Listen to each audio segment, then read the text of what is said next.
Imagine an admiral stopping an entire military ceremony just to confront a woman. When Admiral Caldwell saw the gold seal trident on Lieutenant Chen's uniform, he was absolutely certain she was a fraud. He broke protocol, silenced the base, and demanded to know where she had gotten that. He expected to expose a lie in front of everyone. What he didn't know was that badge was paid for in blood on missions most people can't even imagine. Her response will surprise you. From wherever you're watching, let us know in the comments. And if this story has earned you respect, click like so others can find it too. The sun pressed down on Naval Station Norfolk like a weight no one could shake off. Heat shimmered across the concrete of the ceremonial yard, where Admiral Richard Caldwell stood reviewing the formation of officers assembled for the quarterly commendation ceremony. His uniform was pressed to perfection, ribbons spanning his chest in precise rows that told decades of service. Each ribbon had a story. Bronze stars earned in the Gulf, a Navy Cross from operations off the Horn of Africa, campaign medals from theaters most Americans had forgotten. He carried himself with the authority of a man who had commanded fleets, who had made decisions that changed the course of operations most would never hear about. His eyes swept the formation with the practiced efficiency of someone who could spot a misaligned button from 30 yards away. This was his domain. Every person standing in that yard answered to him, directly or through the chain of command he had spent years shaping. The ceremony was routine, mechanical even. Names called, medals pinned, salutes exchanged. The heat made everyone uncomfortable, sweat forming beneath collars, but no one moved. No one broke posture. This was the Navy. Discipline was currency. Nothing about this morning suggested it would be anything other than another formality in a career built on them. The Admiral had attended hundreds of these ceremonies, thousands perhaps. They blurred together after a while, a continuous loop of protocol and tradition. But then his gaze landed on Lieutenant Junior Grade Sarah Chen. She stood 3 rows back, shoulders square, eyes forward, posture flawless. Her dress whites were immaculate. Not a thread out of place, not a wrinkle visible. Her hair was pulled back in a regulation bun, severe and precise. Her hands rested at her sides, fingers aligned with the seams of her trousers. Everything about her screamed discipline, adherence to standard, attention to detail. But something caught his attention, something that didn't fit the pattern he expected. On her chest, just above the rows of ribbons, sat a small gold badge, trident wings spread wide, an anchor, an eagle, a flintlock pistol, the seal trident. Admiral Caldwell's jaw tightened. His eyes narrowed. He stopped mid-step, the officer beside him nearly colliding with his shoulder. The formation noticed. A subtle shift rippled through the ranks. Heads didn't turn, but eyes moved. Something was wrong. The Admiral had been in the Navy for 32 years. He knew what that badge meant. He knew what it represented. Hell Week at Coronado. 24 weeks of basic underwater demolition training that broke 75% of candidates. 6 months of SEAL qualification training in environments designed to destroy weakness. Deployments to places where mistakes didn't result in reprimands, but in body bags. He knew what it took to earn that badge. And he knew, with absolute certainty, that the woman standing before him could not possibly have one. Not legitimately. His mind worked through possibilities. A family heirloom worn improperly. A mistake by some careless supply clerk. A misunderstanding of uniform regulations. But even as he considered these options, he dismissed them. Officers at this level didn't make uniform mistakes. Not at a ceremony. Not in front of an admiral. Which left only one conclusion. Someone was wearing something they had no right to wear. The formation held its breath as the admiral stepped forward, breaking protocol. Officers didn't stop mid-ceremony.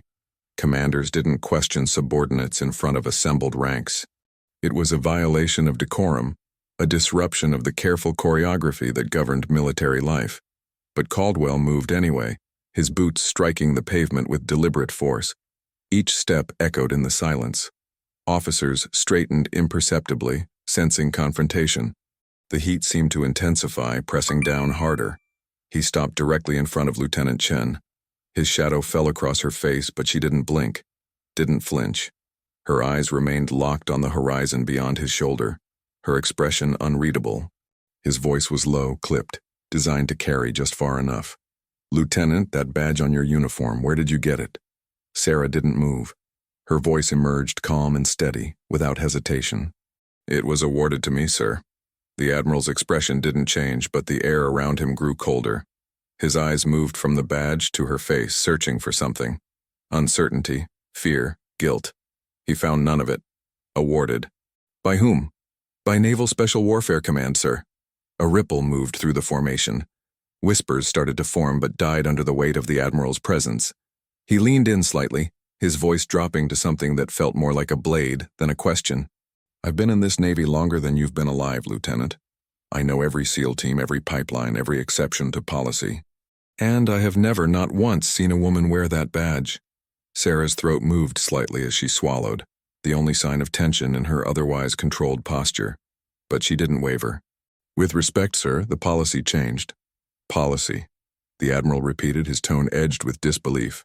He straightened, pulling himself to his full height. "You think policy puts a trident on your chest?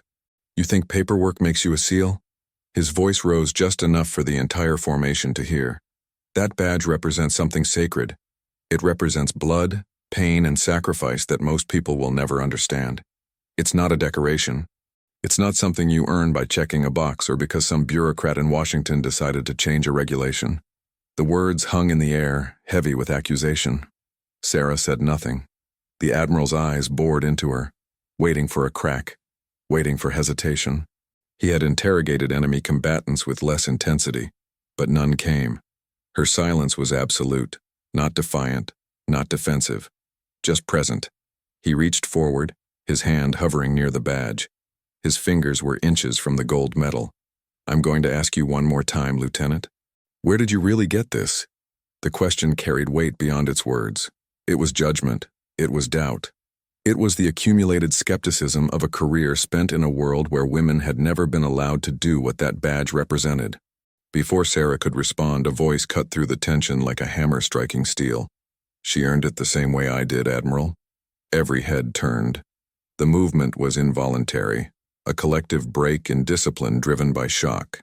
A man stepped forward from the edge of the formation, moving with the easy confidence of someone who had walked through far worse than a ceremonial confrontation. He wore dress whites as well, but his chest told a different story. Ribbons covered nearly every available inch. Bronze star with valor, silver star, purple heart with 2 clusters, Navy Cross, and centered among them, positioned with deliberate prominence, the same gold trident that had started this confrontation. He was older, mid-40s, with the kind of weathered face that came from years spent in places most maps didn't name. His skin carried the tan of someone who had spent entire deployments under desert sun. His eyes were calm, but there was something unyielding in them, something that made even an admiral pause. The man stopped beside Sarah, his posture relaxed but his presence undeniable. He didn't stand at attention, didn't salute, just stood, hands clasped loosely behind his back, as if he belonged exactly where he was. "Master Chief Dalton Hayes," he said, his voice even. "SEAL Team 3, retired." Admiral Caldwell's eyes shifted to the Master Chief, recognition flickering across his face. The name triggered something, a memory from years past. "Hayes, I know that name." "You should, sir. We met once." "Briefly. Baghdad, 2007. You were overseeing joint operations from the Green Zone. I was running close target reconnaissance in Sadr City." The Admiral's expression softened slightly, but his skepticism remained. His mind pulled up the memory. A classified briefing. Teams operating in the most dangerous neighborhoods of Baghdad. Direct action raids against high-value targets. "I remember. You were one of the men who pulled that ambassador out of the kill zone when his convoy was hit." Hayes nodded once. "That was the mission. 17 minutes from alert to extraction. 3 casualties. We brought everyone home." Caldwell's gaze flicked back to Sarah, then to Hayes. His voice carried a note of frustration now, as if the Master Chief's presence complicated something that should have been simple. "Then you'll understand why I'm questioning this, Master Chief. The standards for that badge are absolute. They don't bend, they don't accommodate, they don't change because someone in Congress decided it was time." Hayes didn't move. His voice remained steady, almost conversational. as if they were discussing weather rather than standing in the middle of a public confrontation. "You're right, Admiral. They don't, which is why she earned it." The Admiral's jaw worked, muscles tensing beneath his skin, but he said nothing. Hayes continued, his tone neither aggressive nor defensive, just factual. 3 years ago, the Department of Defense opened all combat roles to women, not as a favor, not as a political statement, but because the reality of modern warfare demanded it. Naval Special Warfare followed. Lieutenant Chen entered the pipeline in February of that year. She completed basic underwater demolition SEAL training at Coronado. 24 weeks. Same standards, same instructors. Same hell week that breaks 75% of candidates. He paused, letting the words settle. She made it through. No accommodations, no policy exceptions, no lowered bars. Caldwell's voice was quiet now, almost reluctant. "Hell Week doesn't make a SEAL." "No, sir," Hayes agreed. "It doesn't. Hell Week proves you can suffer. It proves you won't quit when your body is screaming at you to stop. But you're right. That's just the beginning." The Admiral waited. Hayes's voice grew more detailed, more precise. She completed SEAL qualification training. Another 6 months. Land warfare at Camp Pendleton. Dive phase in Key West. Cold weather operations in Kodiak. She ran live fire exercises in the desert, where mistakes result in real casualties. She jumped out of planes at night over open water with full combat loads. She learned to infiltrate silently, to surveil targets for days without moving, to extract under fire when everything goes wrong. The Admiral's eyes stayed on Sarah, studying her as if seeing her for the first time. Her expression hadn't changed. She stood exactly as she had before, eyes forward, posture perfect. But something in her stillness spoke volumes. Hayes's voice grew quieter but no less certain. And then she deployed. Syria. Embedded with a joint task force hunting high-value targets tied to ISIS command structure. She spent 8 months in the field, running intelligence for direct action raids. No rest. No rotation home. No breaks. Just mission after mission in hostile territory where every civilian could be a spotter and every building could hide an ambush. The formation was silent now. Every officer, every sailor, every onlooker frozen in place. The heat had become irrelevant, the ceremony forgotten. Hayes took a breath, his gaze distant for a moment as if pulling up memories he'd rather leave buried. On her 6th month in country, her team was compromised. They were conducting surveillance on a compound in the Euphrates River Valley, gathering intelligence on a cell leader responsible for coordinating attacks against coalition forces. Standard Overwatch operation. 4-man team positioned on a ridgeline with clear lines of sight. He paused. Local militia spotted them. We still don't know how. Maybe thermal signature, maybe a tip from a local. But suddenly the team had 15 fighters closing on their position. They had to exfiltrate under fire, moving through terrain that offered almost no cover. 3 men wounded in the initial contact. Extraction helicopter delayed by weather. Rally point 2 kilometers away across open ground. The Admiral's face had changed. The skepticism was still there, but it was no longer the dominant emotion. Something else had crept in. Doubt. Uncertainty. Hayes continued. Lieutenant Chen stayed behind. While the team fell back, she provided covering fire from an elevated position, kept the militia pinned long enough for her wounded teammates to move. Then she displaced, moved to a secondary position and held them off again. His voice grew even quieter. When she finally moved to extract, one of the wounded operators couldn't walk. Shrapnel had torn through his leg. She carried him, 200 pounds of man and gear, for half a kilometer, under sporadic fire at night, through terrain that would have broken most men I know. The Admiral's hand, which had been hovering near Sarah's trident, slowly lowered to his side. Hayes wasn't finished. She got him to the rally point, got him on the helicopter. Didn't complain about the burns on her hands from dragging him. Didn't mention the shoulders she'd dislocated carrying his weight. Just gave her report, got stitched up, and was back on mission rotation 3 days later. The silence that followed was absolute. Admiral Caldwell looked at Sarah again.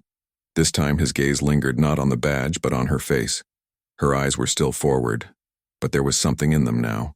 Not defiance, not pride, just quiet endurance. The kind that comes from knowing you've done the work and trusting that the work speaks for itself. Caldwell's voice, when it came, was different. Still firm, but no longer accusatory. "Why didn't you say any of this, Lieutenant?" Sarah's eyes finally moved, meeting his directly. Her voice was calm, measured, but carried unmistakable conviction.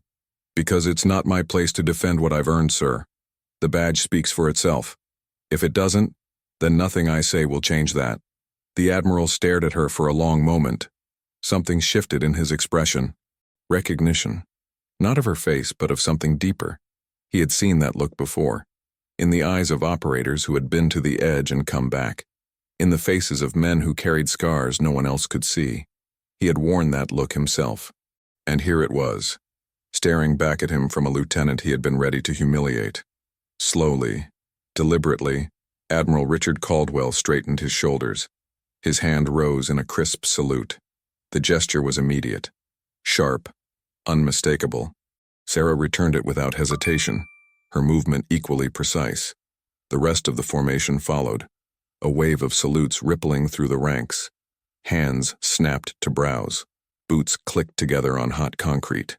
Respect, heavy and undeniable, settled over the yard like a weight that pushed everything else aside. When the salutes ended, Admiral Caldwell lowered his hand. He turned to face the formation, his voice carrying across the assembled officers with absolute clarity. "Let me be clear. This badge, this trident, is not given lightly. It is not a token. It is not a symbol of policy or politics or social progress. It is a mark of the most brutal, unforgiving training this nation offers and the most dangerous missions we ask of our warriors." He paused, letting the words settle into the silence. "Lieutenant Chen has earned hers. Fully. Completely. Without question. And anyone who doubts that can come see me personally. I will be happy to explain exactly how wrong they are." The silence that followed was absolute. No one moved. No one spoke. No one dared. The Admiral turned back to Sarah. His voice was quieter now, meant only for her. "Carry on, Lieutenant." She nodded once. "Yes, sir." Caldwell stepped back into position at the head of the formation. The ceremony resumed. Names were called, medals were pinned, salutes were exchanged. But everything had changed. The air felt different. The formation stood differently. And when officers glanced at Lieutenant Sarah Chen, they no longer saw someone to dismiss. When the formation was finally dismissed, Sarah remained where she stood, her hands folded behind her back. The other officers filed past, some nodding, others offering quiet words that she acknowledged with minimal responses. One lieutenant, a man she recognized from staff meetings, stopped beside her. His face carried embarrassment. "I had no idea," he said softly. Sarah's expression didn't change. "You weren't supposed to." He hesitated, searching for something else to say, then moved on when he realized there was nothing adequate. Master Chief Hayes approached, his face unreadable. He stopped a respectful distance away, studying her with the same intensity he had used years ago when evaluating her performance during training. "You didn't need me to step in." Sarah shook her head. "I know. Then why didn't you defend yourself?" She looked at him, her voice quiet but certain. "Because if I have to defend what I've earned, then it wasn't worth earning. The work stands on its own. Always has." Hayes studied her for a moment, then nodded slowly. A faint smile touched the corner of his mouth. "That's why you made it through. That exact attitude. I told the other instructors you'd finish the pipeline. They didn't believe me. Why did you?" Hayes' smile faded, replaced by something more serious. "Because you never asked for special treatment. Never wanted anyone to make it easier. You just wanted the chance to prove you could do it. That's all any operator wants. The chance."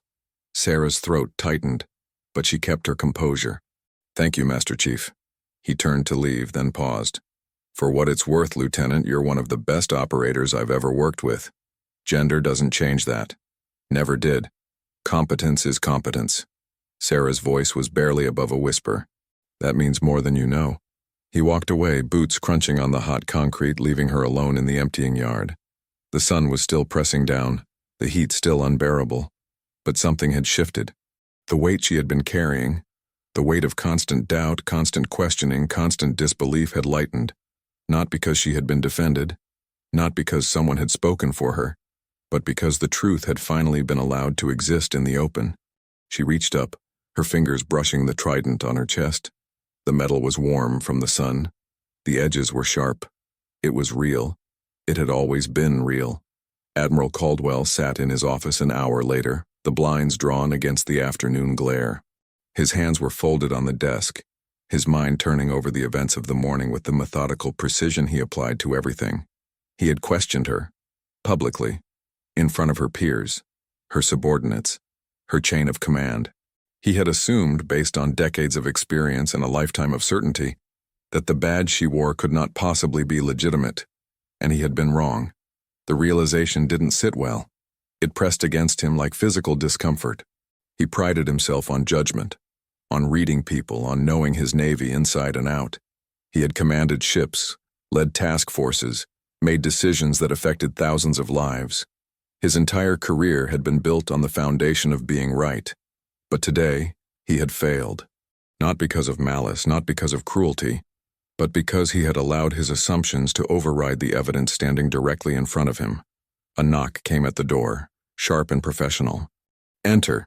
Master Chief Hayes stepped inside, closing the door behind him with deliberate care. He didn't salute, didn't stand at attention, just stood there with the relaxed confidence of someone who had nothing to prove. The Admiral gestured to a chair.